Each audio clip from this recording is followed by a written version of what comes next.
Bonjour, bonsoir mesdames, messieurs et bienvenue sur cette chaîne YouTube d'une Afrique qui s'éveille, d'une Afrique qui se réveille. C'est toujours un plaisir pour moi de venir dans une nouvelle vidéo pour essayer de partager mon expérience et ouvrir le débat et favoriser également les discussions et les échanges. Nous avons dans les précédentes vidéos publié assez sur notre expérience de l'immigration au Canada. Mais nous ne sommes pas encore en bout de parcours sur cette thématique-là. Ce n'est qu'un début.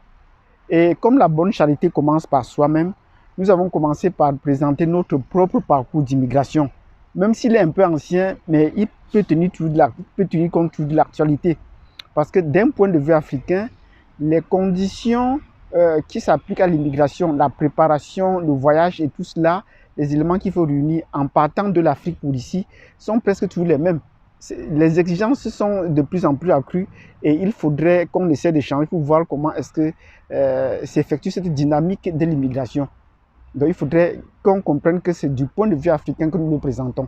Ce n'est pas déjà d'un point de vue canadien, c'est d'un point de vue africain. C'est ce qui fait un peu la différence de notre chaîne, la force de notre chaîne, parce que nous partageons notre expérience. Nous ne sommes pas encore en bout de parcours sur l'immigration. Nous allons vous donner des contacts. Nous prenons des contacts. Nous sommes en train de travailler pour ceux qui m'ont déjà contacté pour savoir comment faire pour immigrer ici au Canada. Je ne suis pas un expert en migration, mais vous vous mettre en contact avec des experts en migration. Donc, si vous écrivez à azaniafri@gmail.com, je vais mettre le lien là. On va essayer de rassembler les mails et vous mettre en contact avec des experts en migration, des consultants agréés en immigration au Canada. Donc, ce serait intéressant que vous essayiez d'écrire et comme ça, on va vous accompagner. On va vous préparer dans le processus. Des spécialistes vont vous préparer dans ce processus-là. De quoi est-ce que nous allons parler aujourd'hui? Nous allons soulever un thème en lien avec les communautés africaines en Afrique et dans l'immigration. Donc, c'est ce que nous allons parler aujourd'hui. C'est de cela qu'il sera question. Donc, quel lien y a-t-il entre les grandes communautés ou les grandes civilisations africaines et l'immigration? Si vous êtes intéressé d'en savoir plus dans cette vidéo, abonnez-vous si vous n'êtes pas déjà et cliquez sur la notification. Surtout, préparez les questions ou les commentaires à la suite de cette vidéo. Sur ce, je vous dis à tout de suite.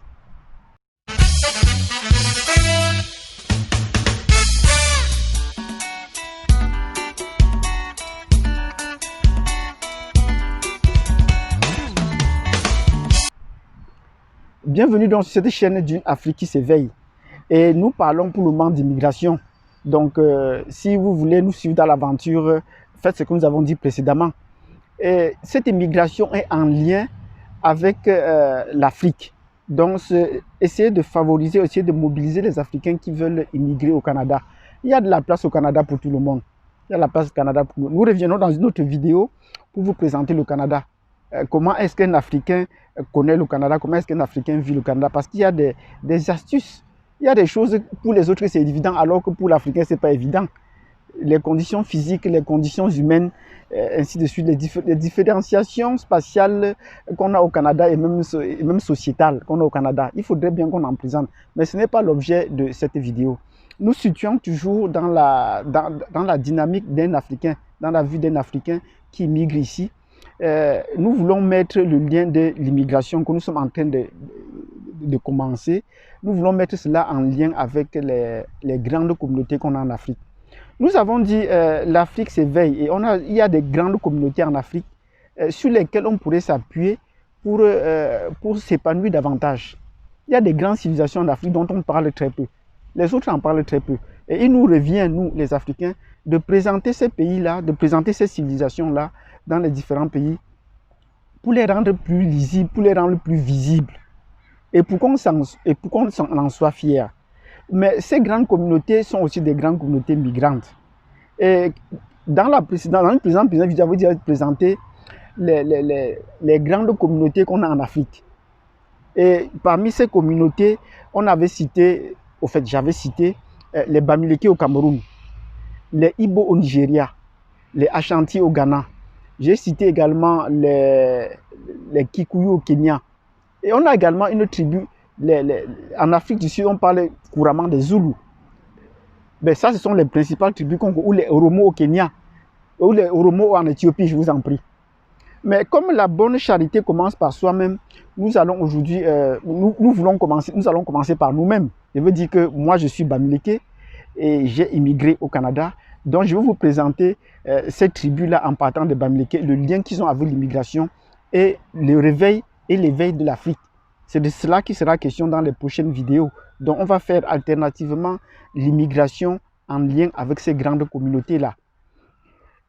Pourquoi est-ce qu'on fait le lien avec ces communautés-là en termes d'immigration? Si vous sommes dans la diaspora et vous rencontrez un Kenyan, là, généralement, sur 5 Kenyans qui sont hors du Kenya, vous allez vous rendre compte que 3 Kenyans sont Kikuyu.